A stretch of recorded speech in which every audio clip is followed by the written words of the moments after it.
So students, as you seen in this activity that the candle is blew off after 2-3 seconds when we cover it with the glass, because all the oxygen that is there is consumed, so the candle is blew off. Okay, तो अब question ये है कि क्या सिर्फ वहाँ पे oxygen ही प्रेजेंट है इनसाइड द ग्लास और not? No, there is the another gas also that does not support the burning, that is nitrogen. Okay, जो कि मेजर पार्ट हमारी एयर का है, दैट इज नाइट्रोजन. नाइट्रोजन के अलावा और कौन कौन सी गैसेज हैं हमारी एयर में? Other than nitrogen oxygen there is carbon dioxide. Okay, for an example, if we talk about a close room, if there is material that is burning, you feel suffocation. एक close room में जब हम लकड़ियाँ वगैरह या कोल वगैरह जलाते हैं ना, after some time we feel suffocation, हमें सफोकेशन शुरू हो जाती है. ठीक है, ये किसकी वजह से हो रही है? Due to the excess production of carbon dioxide. मतलब ज़्यादा कार्बन डाइऑक्साइड होने की वजह से हमें ये सफोकेशन हो रही है, क्योंकि बर्निंग जो है इट कंटिन्यूज, और जब कोई चीज़ जलती है it produces carbon dioxide. Carbon dioxide makes up small component of air. जो प्लांट्स एंड एनिमल्स हैं they consume oxygen for respiration and they produce carbon dioxide. ये एक साइकिल जो है मेंटेन हो रहा है. प्लांट्स जो होते हैं वो कार्बन डाइऑक्साइड को एब्जॉर्ब करते हैं for photosynthesis and release oxygen. Okay, carbon dioxide absorb करते हैं और रिलीज़ करते हैं ऑक्सीजन, और वो ऑक्सीजन जो होते हैं प्लांट्स और एनिमल्स यूज़ करते हैं फॉर रेस्पिरेशन. ठीक है, so plants and animals matter also consumes oxygen on burning and produces mainly carbon dioxide. Okay, it is advisable not to burn dry leaves.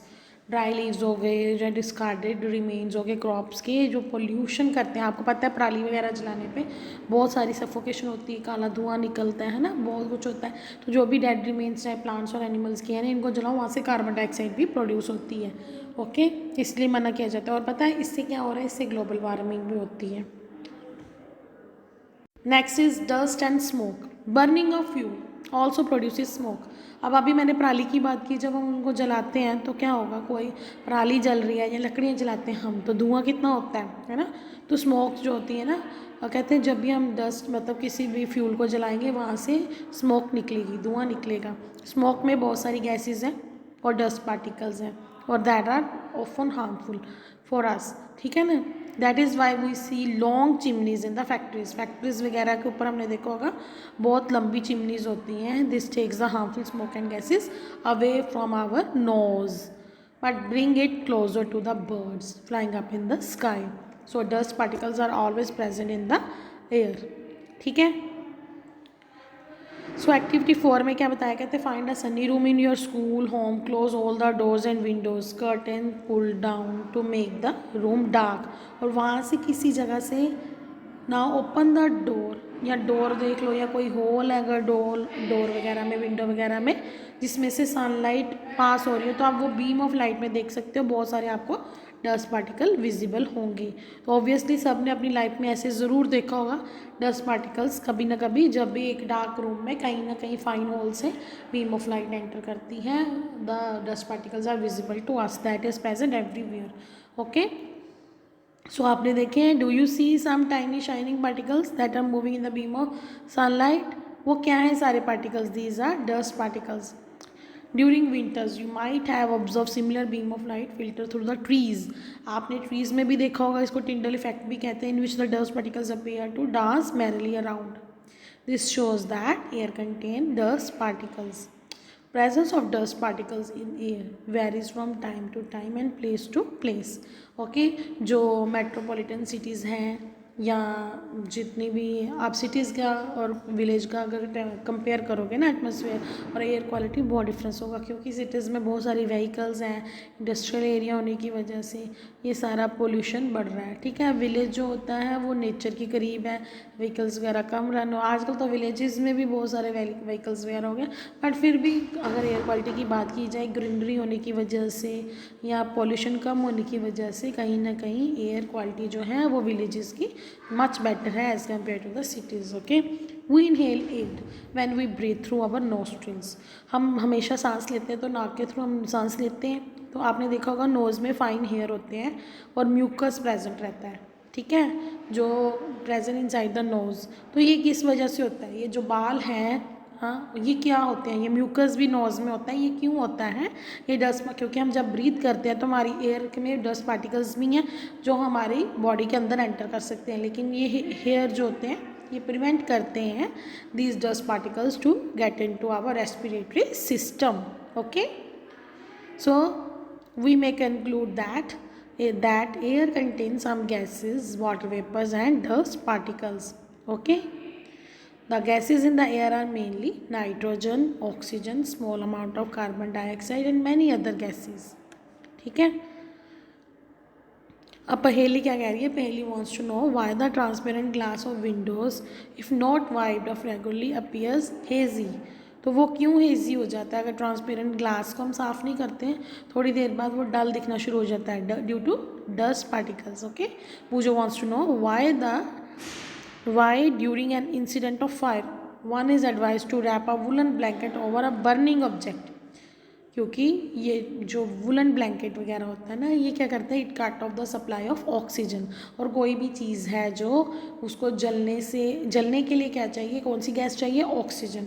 और ऑक्सीजन को कट ऑफ कर देंगे कहीं से भी तो वहाँ पे वो चीज़ जो है उसकी कंबस्शन बंद हो जाएगी, जलना बंद हो जाएगा। मैंने अभी आपको बताया था ऑक्सीजन इज़ दो चीज़ों के लिए ऑक्सीजन चाहिए होती है, एक तो ब्रीथिंग के लिए, that is a very important gas, we can not live without it. और सेकेंड थिंग इज़ दैट कि ऑक्सीजन जो है it is the main gas for combustion. कोई भी चीज़ है वो तभी जलेगी अगर वो ऑक्सीजन वहाँ पे होगी। ठीक है, ये आप तभी फायर एक्सटिंग्विशर्स देखते हो ना, वहाँ पे कार्बन डाइऑक्साइड लिखा होता है वो सिलेंडर्स में। तो हम क्या करते हैं, जब कोई चीज़ जल रही होती है हम उसके ऊपर वो फायर एक्सटिंग्विशर सिलेंडर्स वगैरह कार्बन डाइऑक्साइड स्प्रे करते हैं। वो क्या करता है, वो बर्निंग चीज़ के ऊपर एक ब्लैंकेट की तरह एक्ट करता है and cut off the supply of oxygen and the thing stops burning. Okay, so आप देख सकते हो यहाँ पे पाई चार्ट बना हुआ है। तो ग्रे वाला पार्ट जो है वो दिखा रहे हैं दैट इज़ नाइट्रोजन। 78% हमारे एटमॉस्फेयर में नाइट्रोजन है और 21% अप्रॉक्स ऑक्सीजन है और 0.03% कार्बन डाइऑक्साइड है and rest of the gases. ठीक है, remaining are rest of the gases यहाँ पे दिया हुआ है। So we see that the air contain mostly nitrogen and oxygen. In fact, these two gases together make up 99% और remaining 1% जो है उसमें कार्बन डाइऑक्साइड और rest of the gases आ जाती हैं। Okay,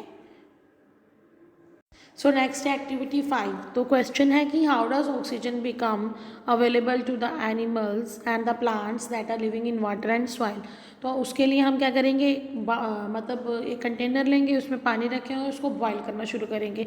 as soon as the water starts boiling we can see that the bubbles are formed inside it. What are these bubbles? These bubbles are of gas और the air that is present inside the water.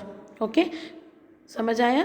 तो ये bubbles क्या है actually में, ये bubbles बता रहे हैं कि पानी में क्या है, एयर। ठीक है, these bubbles come from the air that is dissolve in the water.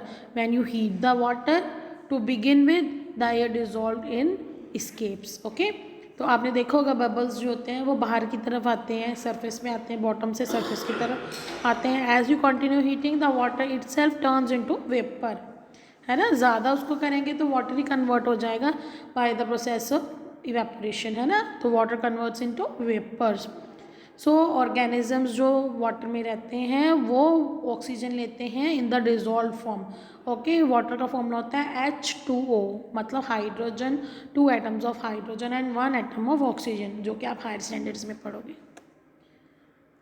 So the organisms that live in soil also need oxygen to respire. तो वो कहाँ से लेते हैं, उसके लिए एक और एक्टिविटी करेंगे हम।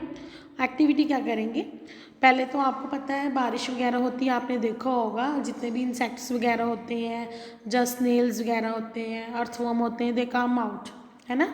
क्यों आते हैं बाहर, आपको पता है ये सारे सॉइल में रहते हैं और सॉइल में क्या होती है, एयर प्रेजेंट होती है।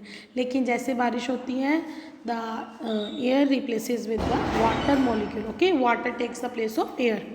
बारिश का पानी मिट्टी में जाता है तो मिट्टी जो होती है उसकी जो खाली स्पेस थी एयर बाहर आ जाती है और वाटर उसको कवर कर लेता है। तो अब वो एनिमल्स जो हैं वो ब्रीथ कैसे करेंगे, due to suffocation they come out. Okay, वो पानी मतलब सॉइल से बाहर आ जाते हैं। तो उसके लिए अब हम एक एक्टिविटी कर सकते हैं। हमने क्या करना है, हम एक कंटेनर में सॉइल लेंगे और हम उसमें पानी डालना शुरू करेंगे। जैसे हम पानी डालेंगे ना, उसमें भी बबल्स फॉर्म होंगे। तो वो बबल्स क्यों फॉर्म हो रहे हैं? बबल्स इसलिए फॉर्म हो रहे हैं क्योंकि उसमें एयर प्रेजेंट थे। Even the water is poured on the lump of soil, it displaces the air which is seen in the form of bubbles. Okay, the organisms that live inside the soil and the plant roots respire in this air. Okay, जो organisms insects जो soil में रह रहे हैं या plant की roots में रह रहे हैं, वो ये सॉइल में जो एयर प्रेजेंट है उसी को लेके ब्रीथ कर रहे हैं। अलॉट, ठीक है ना, a lot of burrows and holes are formed in the deep soil by the animals। जो अब ये बरो बना के, जैसे रैट्स हो गए, ठीक है, स्नेक्स हो गए, ये बरो बना के सॉइल के अंदर रह रहे होते हैं ना, तो ये कहाँ से ऑक्सीजन ले रहे हैं? From the soil. These burrows also make spaces available for the air to make move in and out of the soil. ये जो बरोज होती हैं, इनमें इतनी स्पेस बन जाती है कि एयर भी अंदर बाहर आ सके, ठीक है। और जब बारिश होती है, water fills up all the space occupied by the air, ठीक है, इन द सॉइल। और in this situation animals living in the soil have to come out for respiration. Okay, so how is the oxygen in the atmosphere replaced? तो oxygen कैसे replace होती है? So we read about the photosynthesis. Now what is photosynthesis? The process by which the green plants make the food. Okay, in this process plants make their own food and oxygen is produced. और इस process में oxygen produce होती है। Plants जो होते हैं they also consume oxygen for respiration but they produce more than it। ठीक है, प्लांट्स को भी ऑक्सीजन चाहिए रेस्पिरेशन के लिए, लेकिन वो ज़्यादा ऑक्सीजन प्रोड्यूस करते हैं फोटोसिंथेसिस के टाइम, और जितनी भी एक्स्ट्रा ऑक्सीजन होती है वो रिलीज़ कर देते हैं in the atmosphere. And it is obvious that animals can not live without plants, ठीक है, क्योंकि हमें ऑक्सीजन भी चाहिए तो वो हमें प्लांट से मिलेगी, खाना हमें प्लांट से मिलेगा, ठीक है ना। So the balance of oxygen and carbon dioxide in the atmosphere is maintained through the respiration in plants and animals। okay, plants क्या करते हैं? ये plants हैं, trees हैं, और ये human है। okay, plants क्या रिलीज कर रहे हैं? ऑक्सीजन, जो कि ह्यूमन बींग ले रहे हैं और एनिमल्स ले रहे हैं, और ये क्या रिलीज़ करते हैं? कार्बन डाइऑक्साइड, जो कि वापस प्लांट्स ले रहे हैं, और इस तरह से एक साइकिल मेंटेन है, ठीक है। So this shows the interdependence of the plants and animals। Okay, उसके बाद आप देख सकते हो यहाँ पे विंड मिल क्या है? It produces electricity. Wind mill क्या होता है? द विंड, इसमें विंड एनर्जी जो होती है वो यूज़ की जाती है to produce electricity. Wind mill is use to draw water from the tube wells and to run the flour mills also. Okay, तो air helps in the movements. अब ये विंड मिल कैसे मूव करते हैं? इनके ब्लेड्स जो होते हैं ना, it moves with the help of air। Air helps in the movement of sailing yachts, gliders, parachutes and even aeroplanes. Birds, bats and insects can fly only due to the presence of air। Air also helps in the dispersal of seeds and pollen of flowers। Okay, pollen grains of flowers। Air plays an important role in water cycle। तो ये सारा para जो है ना, it shows the importance of air। Okay, सो इसी के साथ आपका चैप्टर क्लियर है। I hope now it is clear to you. Thanks for watching my video. God bless you all and don't forget to subscribe, share and like my channel. Your teacher miss Isha Thapa.